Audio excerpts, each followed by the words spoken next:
suis heureux d'avoir les enfants ce matin. Maintenant, je ne sais pas si eux, ils sont heureux d'être là. Est-ce que vous êtes heureux d'être dans l'église ce matin, les enfants? Est-ce que vous êtes heureux d'être dans l'église ce matin, les enfants?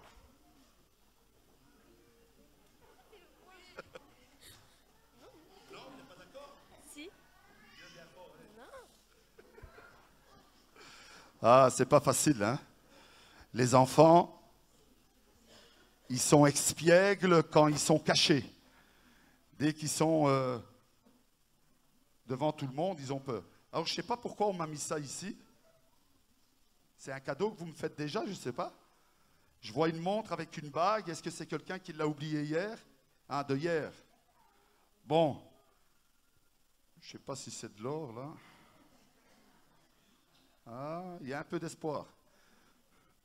Si c'est à quelqu'un, n'oubliez pas de venir le chercher avant la fin du culte. Enfin, après le culte, pas avant la fin, après le culte. Et si c'est à personne, on va essayer de le revendre sur le marché, on va voir. Et on remerciera par la foi la sœur qui l'a oublié. Bien. Ce matin, je voudrais partager quelque chose avec les enfants. Donc, je voudrais votre attention, les enfants. Je ne sais pas s'il y en a encore dans le fond de la salle ou quoi. Ce serait bien peut-être qu'ils reviennent ici devant parce qu'il y a encore des places pour les enfants ici devant. Je ne sais pas s'il y a quelques petits-enfants encore assis derrière. Venez ici devant. Comme ça, je voudrais vous raconter une histoire d'abord, mais puis on prendra une histoire de la Bible. Alors, je ne sais pas combien d'entre vous, à mon avis, vous ne connaissez pas ce feuilleton-là. Hein? C'est pour ça que j'en parle. C'est la petite maison dans la prairie, vous ne connaissez pas. Hein? Non, hein? Si, ils connaissent? Ah oui. Ceux qui le connaissent, c'est parce que les parents les regardent encore. Sinon, c'est impossible que les enfants connaissent ce feuilleton-là, parce que c'est... Mais en fin de compte, si vous comprenez l'histoire de cette famille, c'est une famille chrétienne.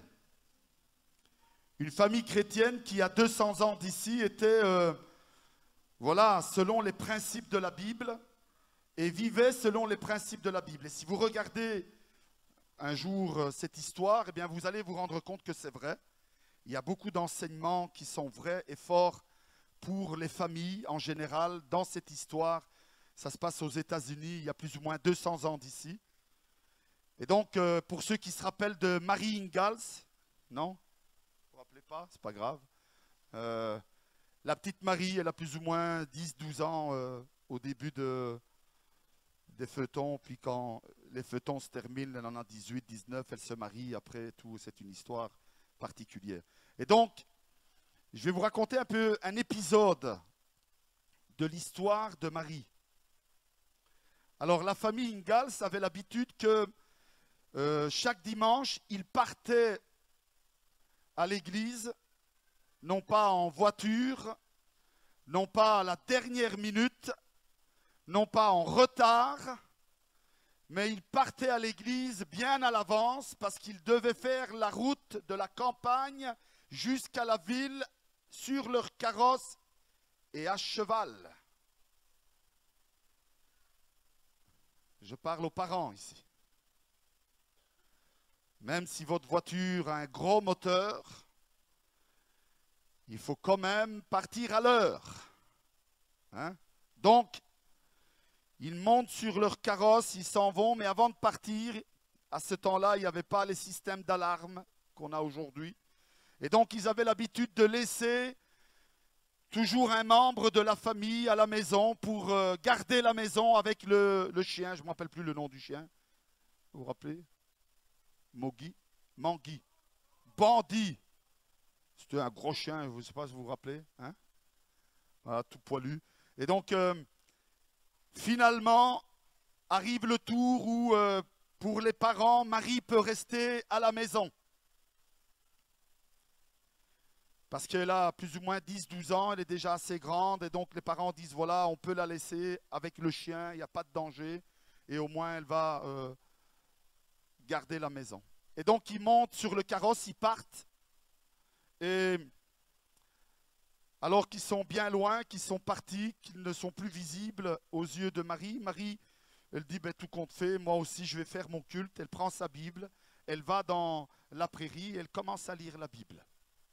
Et pendant qu'elle lit la Bible, après une petite heure, elle dit, je vais rentrer à la maison. Et donc elle rentre à la maison, elle dit, je vais commencer à préparer la table, le repas de midi. Et alors qu'elle est là en train de préparer la table, et ce repas, il y a deux personnes qui arrivent. Un jeune, plus ou moins 18 ans, 19 ans, et probablement son père, un homme de la quarantaine. Et donc ils arrivent devant la maison et ils entrent dans la maison et Marie les voit. Et quand Marie les voit, elle est surprise de les voir entrer dans la maison. Et quand ces deux personnages rentrent dans la maison, il y a un moment d'hésitation. Ils se regardent et Marie dit, je vous en prie, prenez place, asseyez-vous. Alors les deux hommes surpris de la réaction de Marie, ils vont s'asseoir dans la maison. Et Marie va leur dire, je suis en train de préparer la table et le repas de midi, quand mes parents vont revenir de l'église, et on pourra manger tout le monde ensemble. Et alors, le jeune avec son père, ils se regardent entre eux, et puis ils disent à Marie, mais on ne peut pas, on est pressé, on n'a pas le temps de rester, on est de passage, il faut qu'on s'en aille. Et Marie dit, mais c'est pas grave, je vous prépare quelque chose pour vous et je vous fais manger. Alors, eux, surpris de la réaction de Marie, ils disent, ben, ok, ça va. Et donc, Marie prépare quelque chose rapidement. Elle a 12 ans, Marie. Hein? Et donc, elle prépare quelque chose rapidement et elle les met sur la table pour qu'ils mangent. Et alors, eux, affamés comme ils étaient, ils commencent à manger. Et Marie leur dit, ben, vous priez pas? Et eux, tout surpris, ils disent, ben, non, on n'a jamais fait ça à la maison, on n'a jamais prié. Le garçon, il regarde son père et le père regarde son fils un peu mal à l'aise. Il dit non, on n'a jamais prié, on ne sait pas prier. Alors la jeune Marie, elle dit, ben, c'est pas grave, je vais prier moi pour vous. Et donc Marie commence à prier. Elle présente ces deux personnes qu'elle ne connaît pas. Elle demande à Dieu de les bénir, de les aider. Elle dit, je les vois, ils ont l'air tracassés. Seigneur, je te demande de les aider. Je ne sais pas qu'est-ce qui se passe dans leur vie. Je te demande de les bénir, mais je te demande de bénir aussi ce repas qu'ils vont manger, qu'il va leur donner des forces pour continuer leur chemin. Elle ne savait pas ce qu'elle était en train de dire. Pourquoi elle disait ces paroles? Et ce jeune garçon qui entend la prière de Marie ne comprend pas. La prière se termine, il mange. Et à un moment donné, quand ils ont fini de manger, le jeune appelle son père, il dit, viens avec moi, ils vont dans un coin. Et Marie les observe et ils sont en train de se disputer tous les deux. Et alors la voix s'élève et à un moment donné, le jeune revient vers Marie et lui dit, écoute Marie, on s'en va, on ne peut plus rester, on est pressé, on doit partir. Et donc, ils s'en vont. Ils partent. Quelques années passent et ce jeune garçon, qui maintenant était devenu un homme, revient à la maison. Et quand il revient à la maison, Marie, qui elle était devenue une jeune dame, le reconnaît. Et ce jeune homme va lui dire, tu sais Marie, quand nous sommes venus dans ta maison, nous étions venus pour voler dans ta maison. Et nous avons été surpris de te voir parce que nous avons vu le char partir, la carrosse partir avec les chevaux et les personnes dessus. Et nous croyons qu'il n'y avait plus personne. Nous avons cru qu'il n'y avait plus personne dans la maison. Et quand nous sommes entrés, nous t'avons vu. Nous avons été surpris de l'accueil que tu nous as donné. Nous avons été touchés par la prière que tu as faite. Et surtout, lorsque, dans les conversations que nous avons eues, tu nous as expliqué que tes parents étaient à l'église et qu'ils, en toute confiance, ils t'avaient laissé à la maison parce que Dieu était celui qui te protège, celui qui te garde. Et quand j'en ai parlé après avec mon père, Nous avons pris la décision de partir sans rien te faire, sans rien faire dans la maison. Et nous sommes partis parce que nous étions en fuite, on était recherchés par la police. Ils nous ont rattrapés, ils nous ont mis en prison. Je suis resté quelques mois, quelques années en prison. Et là, j'ai reçu une Bible. Et dans la Bible, j'ai lu un psaume. Le psaume 121 qui confirmait que Dieu est celui qui veille sur ses enfants. Ce psaume qui dit que Dieu est celui qui nous garde quand nous partons et quand nous revenons. Il est celui qui veille sur nos vies pendant la journée et dans la nuit. Et j'ai compris que c'était vrai. Que ce Dieu-là, il est vrai, il protège vraiment ses enfants. Et donc j'ai donné mon cœur à Dieu et je suis revenu pour te le dire. Que la prière que tu as faite, le Dieu que tu m'as parlé a touché mon cœur. Et dans la prison, j'ai accepté Dieu. Cette histoire me fait rappeler l'histoire d'une autre jeune. On ne connaît pas son nom. Marie, on connaît son nom. Mais cette jeune, on ne connaît pas son nom. C'était une servante. Écoutez bien les enfants. Chaque fois que je lis cette histoire, je suis troublé dans mon esprit. Croyez-moi. Cette petite jeune fille, un jour, il y a les soldats syriens qui vont rentrer en Israël, nous raconte cette histoire. Ils vont rentrer en Israël, ils vont arriver, ils vont piller les villages et ils vont emmener les femmes, les enfants qu'ils trouvent, les hommes, et ils vont les emmener comme esclaves. Et ils vont prendre cette petite enfant qui a à peine 10-12 ans aussi, et ils vont l'emmener comme esclave dans le pays de la Syrie. Et quand ils arrivent là-bas dans le pays de la Syrie, ils vont le confier au général des armées qui est Naaman. Vous vous rappelez de Naaman? C'est une histoire qu'on voit à l'école du dimanche avec les enfants normalement, non? Et donc, il l'emmène là dans la maison de ce général. Et quand elle est là dans la maison de ce général, elle se met au service. Pourtant, elle sait qu'elle est une esclave, elle sait qu'elle est loin de ses parents, elle sait qu'elle a été enlevée et que probablement elle ne verra plus jamais ni sa mère ni son père. Vous vous imaginez, les enfants? C'est une histoire terrible, ça. Et pourtant, cette petite jeune fille qu'on ne connaît pas le nom, un jour, elle entend une conversation. Écoutez, écoutez cette conversation. Elle entend une conversation entre Naaman et sa femme. Et Naaman est en train de dire à sa femme, regarde, j'ai plein de taches qui sont en train d'apparaître partout dans mon corps. J'ai une maladie qui s'appelle la lèpre. La lèpre, pas lèpre. En italien, c'est avec un B, en français, c'est avec un P. Et il lui dit, j'ai cette maladie, qu'est-ce que je peux faire? Et l'épouse, elle est consternée, elle dit, c'est fini. Elle sait bien que dès que la maladie va être visible aux yeux de tout le monde, Naaman va être pris, il va être mis dans un endroit où on met tous les lépreux, et là, il va devoir rester là jusqu'à sa mort. C'est terrible, ils étaient riches, ils avaient le pouvoir, ils avaient plein de choses dans la maison, et pourtant il est tombé malade. Écoutez, ça c'est extraordinaire. Cette petite jeune fille qui est là, loin de ses parents, dans peut-être l'angoisse de ne plus jamais les revoir, elle a gardé sa foi en Dieu. C'est incroyable ça. Et là, elle entend la conversation et elle va vers une servante et lui dit, parle à mon maître Naaman et dis-lui que moi j'ai une solution pour lui. Et cette servante va aller trouver Naaman et va lui dire, écoute, il y a la petite fille que vous avez prise en Israël comme esclave, elle est là. Et elle dit qu'elle a entendu la conversation que vous avez eue. Je ne sais pas c'est quoi cette conversation, mais elle dit qu'elle a une solution pour vous.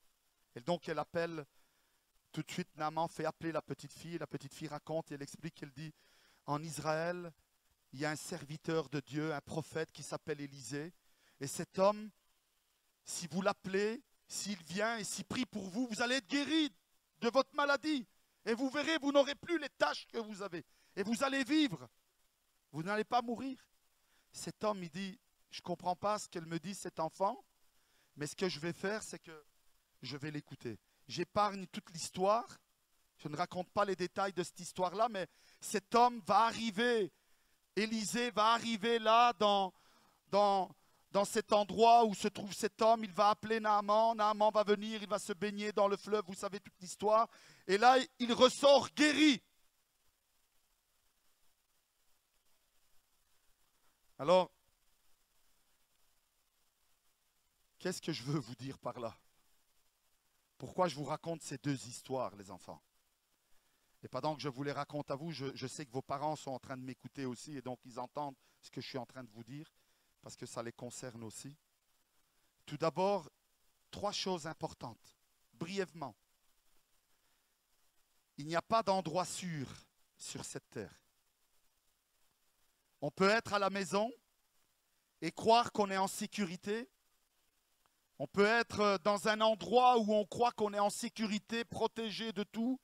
Il y aura toujours une faille qui fera qu'à un moment donné, on est en danger.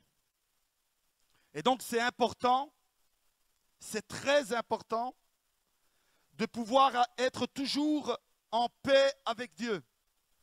Première chose importante.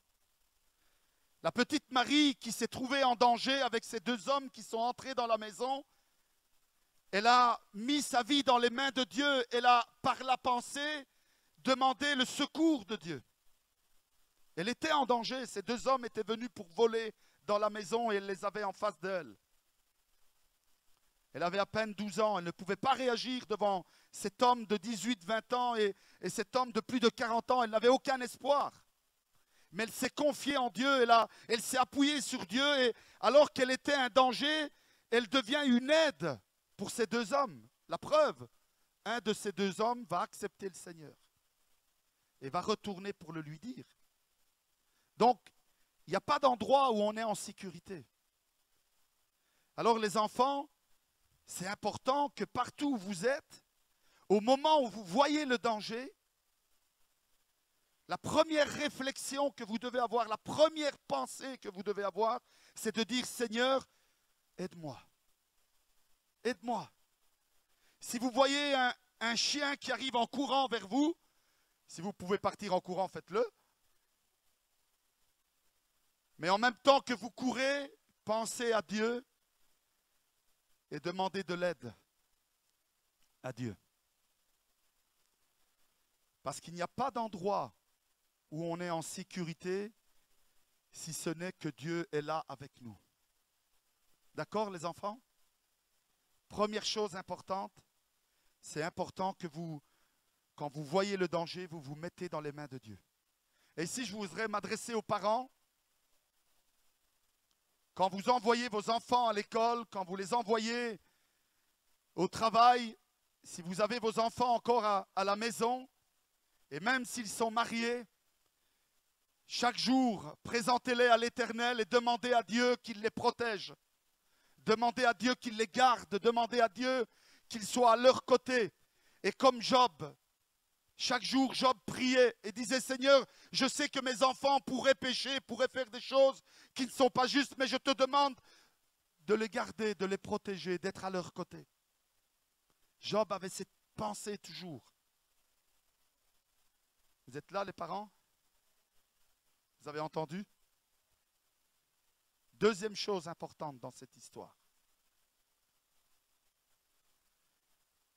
c'est qu'il ne faut jamais avoir honte de qui nous sommes. Jamais. Vous êtes des enfants de chrétiens. Vous avez le privilège d'avoir une éducation chrétienne. Vous avez le privilège d'avoir des histoires de la Bible qui vous sont racontées, comme je fais maintenant. Moi, j'aime bien raconter les histoires, parce que je rentre dans les histoires et je m'amuse avec les personnages. Et donc, vous avez le privilège d'entendre des histoires de la Bible, d'être éduqué selon les principes de la Bible. Ne regardez pas vos amis, vos collègues, ceux qui sont avec vous dans la classe quand ils font leurs bêtises, ou sur votre lieu de travail, ne les regardez pas quand ils font leurs bêtises. Vous, vous avez le privilège d'avoir eu une éducation qui vient de la parole de Dieu. Et cette éducation, elle est utile pour vous parce que Dieu vous aide. Vous savez que Dieu vous protège et donc vous criez à Dieu dans le moment du danger. Mais vous pouvez être d'aide pour ceux qui ne connaissent pas Dieu. Vous vous rendez compte, ce jeune homme, si jamais il n'aurait rencontré Marie, jamais il n'aurait pu comprendre ce que c'était l'importance d'avoir Dieu dans sa vie. Vous vous imaginez Naaman? Naaman serait mort. Sans la grâce, sans connaître Dieu, sans avoir expérimenté l'amour de Dieu, le miracle de Dieu dans sa vie, si cette jeune fille de 10-12 ans n'avait pas eu le courage de dire « Moi, je connais quelqu'un qui peut t'aider ».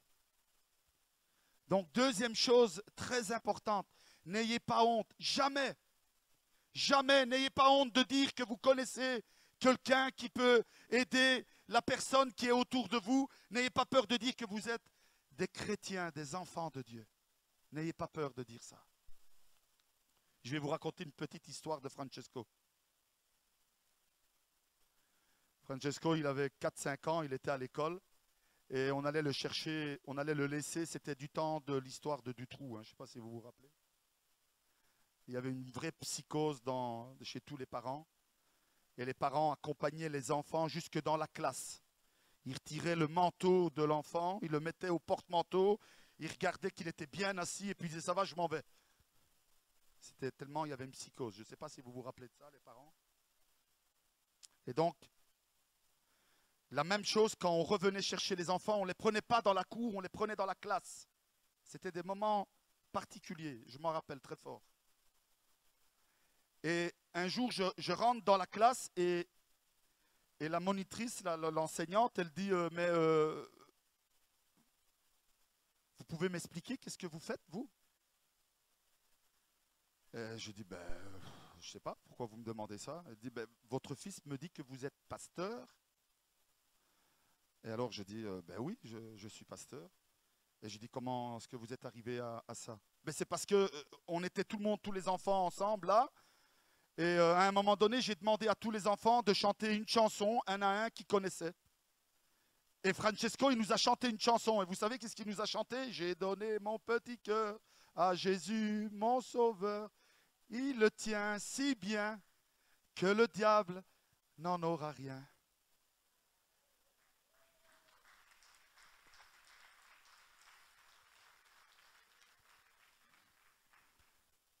Et moi, j'ai dit, ben oui. Ça, c'est les chansons que j'apprends à mes enfants. Continuez comme ça, monsieur. C'est une bonne chose que vous faites là. C'est fort, ça, hein? Ça, c'est l'histoire des enfants. C'est votre vie. N'ayez pas honte comme lui de venir ici devant tranquille. Il est chez lui, il est dans sa maison. Il est dans l'église. Comprenez ça? Nous sommes heureux et fiers d'être des enfants de Dieu. Est-ce que vous êtes heureux et fiers d'être des enfants de Dieu? T'es heureux et fier, toi, d'être enfant de Dieu?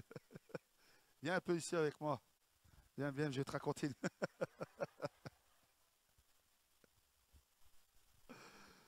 Formidable.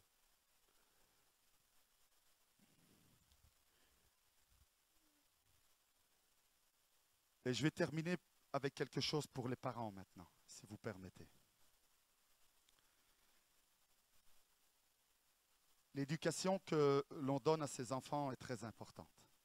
Et si je m'adresse aux parents, la première Bible qu'un enfant va lire, c'est nous. Un enfant apprend qu'il doit prier parce qu'il nous voit prier.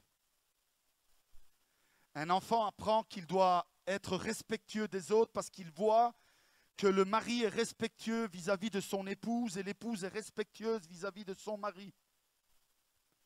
Un enfant comprend qu'il ne peut pas dire des gros mots parce qu'il entend ses parents qui ne disent jamais des gros mots.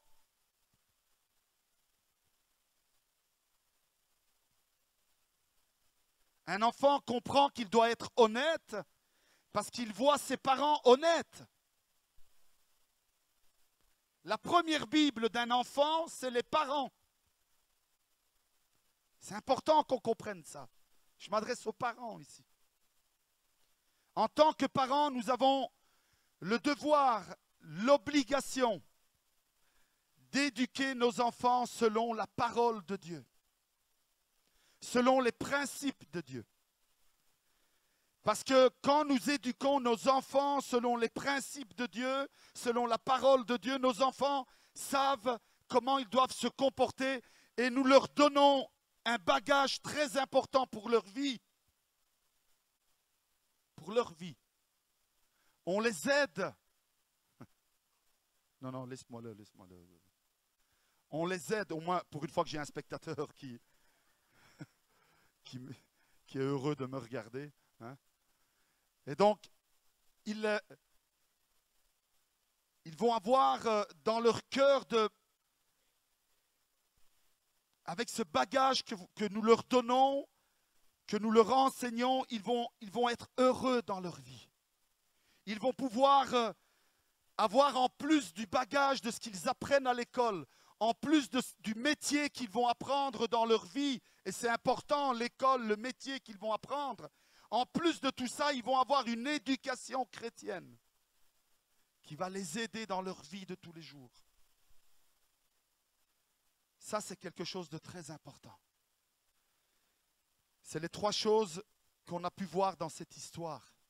Pourquoi Marie a pensé à Dieu quand elle a vu ces deux hommes? Parce qu'elle savait que son père et sa mère confiaient leur vie et la vie de leurs enfants à Dieu. Je parle aux parents ici. Pourquoi Marie leur a parlé de Dieu, leur a dit de prier avant de manger? Parce que Marie voyait ses parents prier avant de manger, elle priait avec eux. Si vous vous rappelez de l'histoire, ils priaient avant d'aller dormir. C'est une histoire incroyable, cette histoire-là. Pourquoi Marie leur a parlé de la protection de Dieu, de l'amour de Dieu? Pourquoi Marie leur a porté à manger alors qu'elle était en danger? Parce qu'elle avait Dieu dans son cœur. Et c'était ses parents qui lui avaient enseigné ça.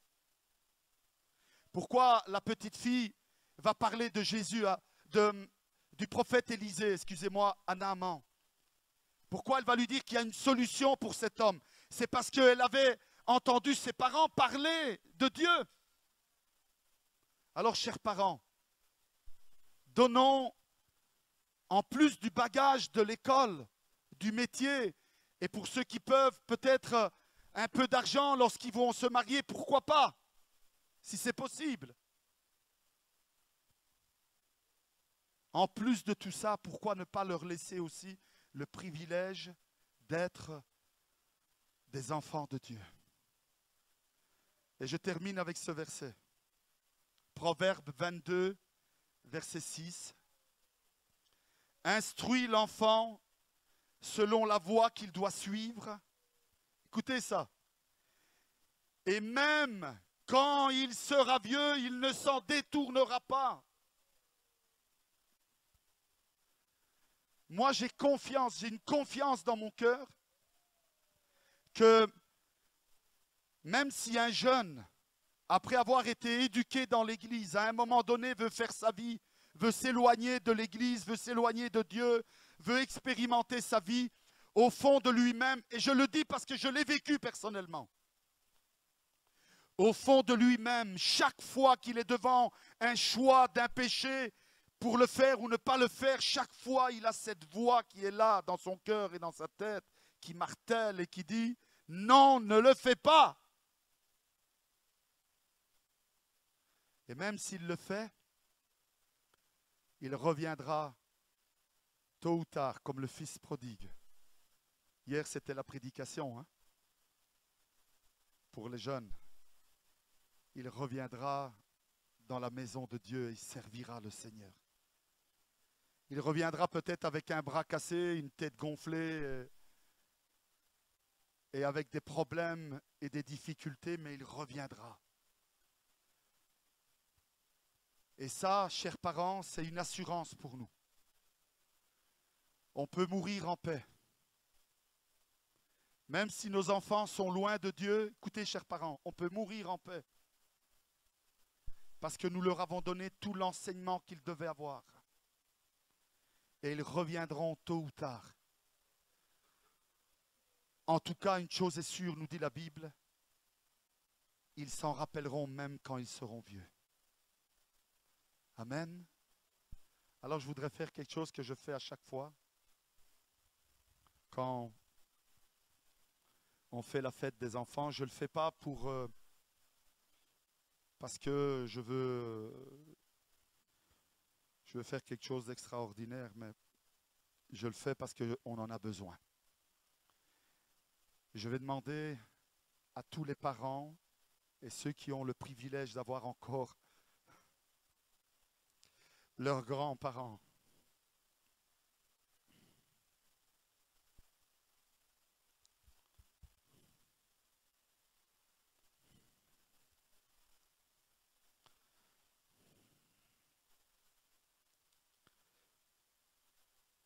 Prenez vos enfants près de vous. Allez-y, déplacez-vous. Les parents, allez près de vos parents s'ils sont présents. Prenez vos enfants avec vous. Je vous demande de le faire. Levez-vous, que ce soit n'importe où dans la salle, sur le côté, ici devant. Prenez vos enfants. Moi aussi, j'ai ma femme et mes enfants aujourd'hui.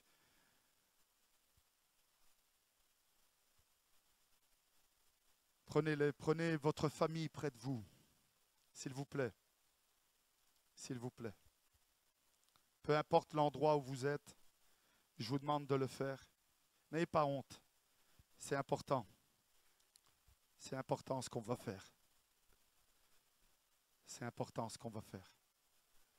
Pour ceux qui n'avaient pas vos parents ici, mettez-vous à côté de votre frère et votre sœur en Christ, près de vous. Allez-y. Et si vous êtes beaucoup, n'ayez pas peur, ce n'est pas grave. La famille Espagnolo, vous avez la chance d'avoir même votre arrière-grand-mère qui est encore là. Prenez-la près de vous, serrez-la bien fort près de vous.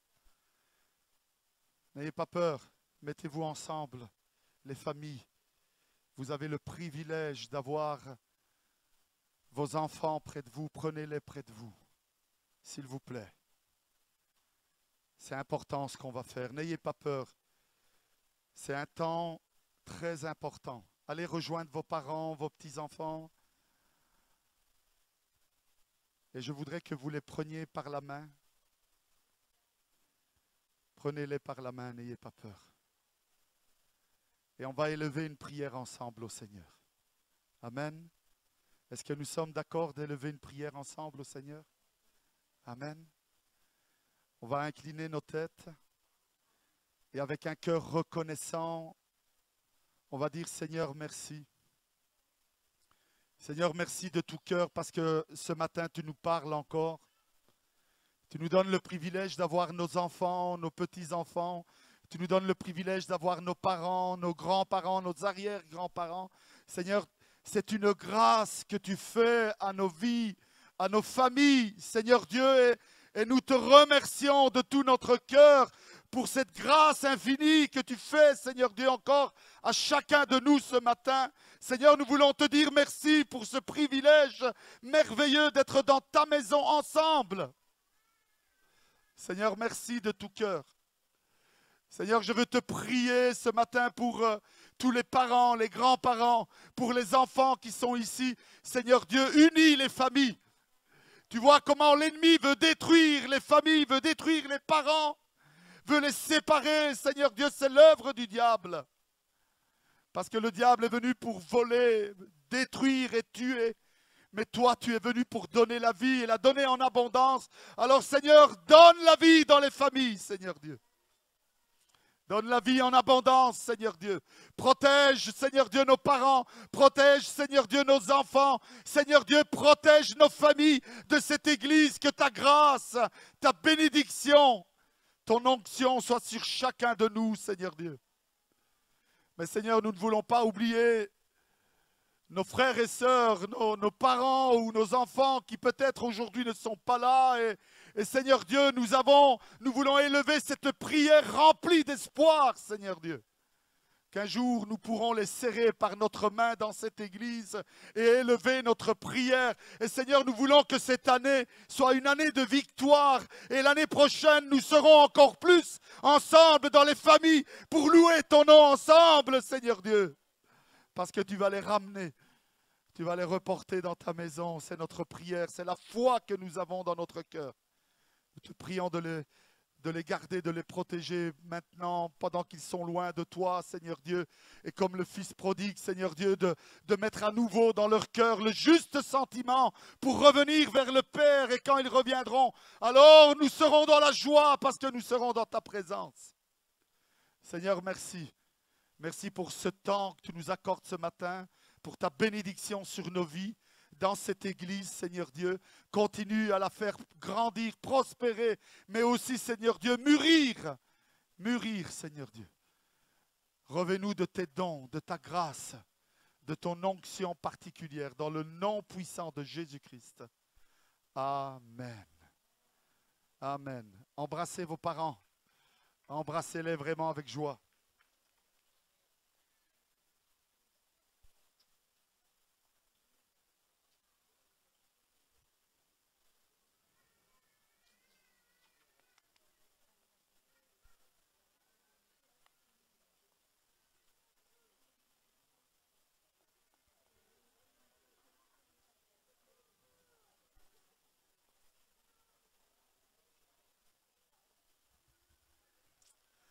Voilà. Seigneur, vous bénisse.